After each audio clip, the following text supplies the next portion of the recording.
Hello everyone, welcome back to my channel. After parting ways with his brothers and their family band, the Jackson 5, Michael Jackson embarked on an impressive solo career that peaked when his 1982 album Thriller became the best-selling album of all time. He declared himself the king of pop, and through the decades, he continued to perform top-grossing concerts, smash music records, and dominate the charts. His sudden and controversial death in 2009 has not dimmed his notoriety. Despite his success as an international music icon, it was Jackson's private life and odd behavior that frequently made headlines. There were rumors and allegations about Jackson suffering emotional and physical abuse as a child, and he also became embroiled in a child molestation lawsuit that cast him as the perpetrator.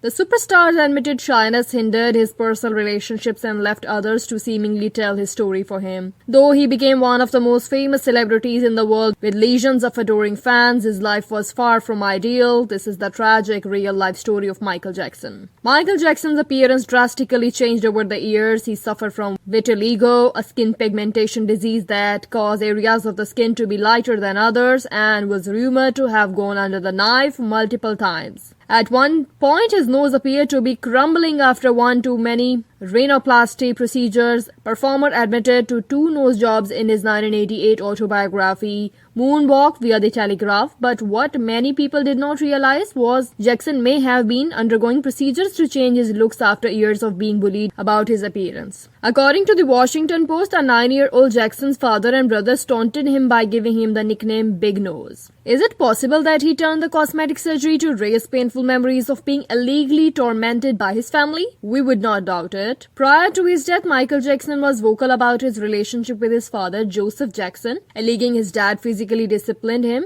and his siblings. He would throw you and hit you as hard as he can, Michael said. Michael's brother, Jermaine Jackson, shed even more light on the alleged child abuse in an interview with ABC News. He recalled hearing Michael screaming as their dad doled out punishment and the conflicted feelings he had about their father's method. He wanted to show us, I care about you. Even if I have to whip your butt, I care about you, Jermaine said. In 2013, Joseph defended his heavy-handed approach to child rearing during an interview with Piers Morgan tonight via CNN. I had to be like that way because during those times it was hard and you have a lot of gangs there, in the area where you were living. Joseph apparently believed his strict disciplinary actions would prevent his kids from partaking in a life of crime. However, while Michael stayed off the street, it seems to have come at the cost of his mental, physical, and psychological well-being. In 2013, Joseph defended his heavy-handed approach to child rearing during an interview with Piers Morgan tonight via CNN.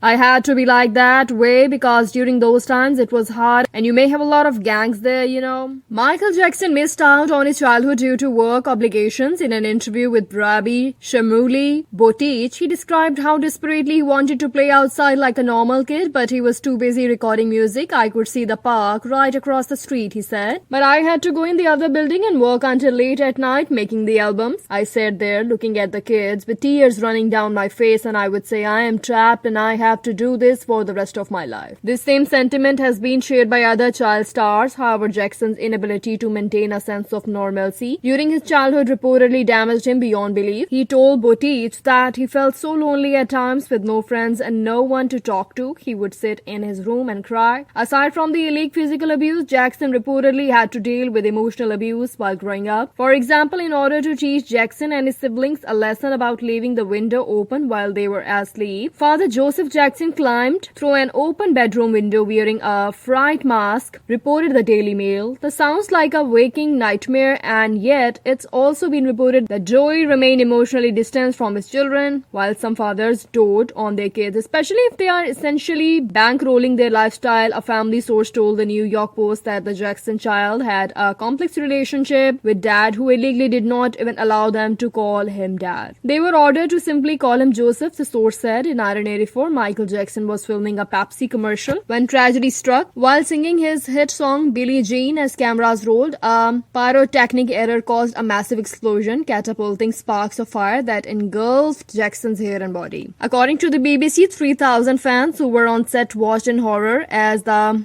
accident unfolded. Somehow Jackson was able to remain calm during the ordeal and covered his burning hair with his jacket. He was treated for second and third degree burn to the back of his head and scalp, and some assumed it was this frightful incident and the subsequent attempts to remedy the burn scar that led to the singer's alleged addiction to plastic surgery. It's also been speculated that the incident catalyzed Jackson's alleged addiction to painkillers. It was a lethal cocktail of medication, claimed his life many years later. Multiple films have been made about the king of pop following his death, including the 2018 documentary The Last Days of Michael Jackson. While that project set out of honor Jackson's legacy, a 2019 documentary called Leaving Neverland did the complete opposite. The 4-hour film features two familiar faces, James Safechuck and Wade Robson. Safechuck previously came forward with allegations of sexual abuse against Jackson in 2014, reported TMZ. Robson initially defended Jackson during a 2005 child molestation trial, but during a 2016 appearance on Today, Robson changed his tune, calling Jackson a pedophile and a child sexual abuser who illegally molested him for years. We hear from them anew in Living Neverland. According to Variety, Robson and Safechuck alleged with disarming eloquence and self-possession how Jackson befriended them when they were children and then, for years starting when they were 7 and 11 years old respectively, sexually abused them. The film suggests that they were far from the only victims. The documentary premiered at the Sundance Film Festival in January 2019. Jackson's surviving family members have strongly denounced Leaving Neverland. Michael always turned the other cheek, the family said in a statement. We are Rolling Stone, but we can't just stand by while this public lynching goes on, and the vulture tweeters and others who never met Michael go after him. Michael is not here to defend himself, otherwise these allegations would not have been made. Thanks for watching. Like, share and comment.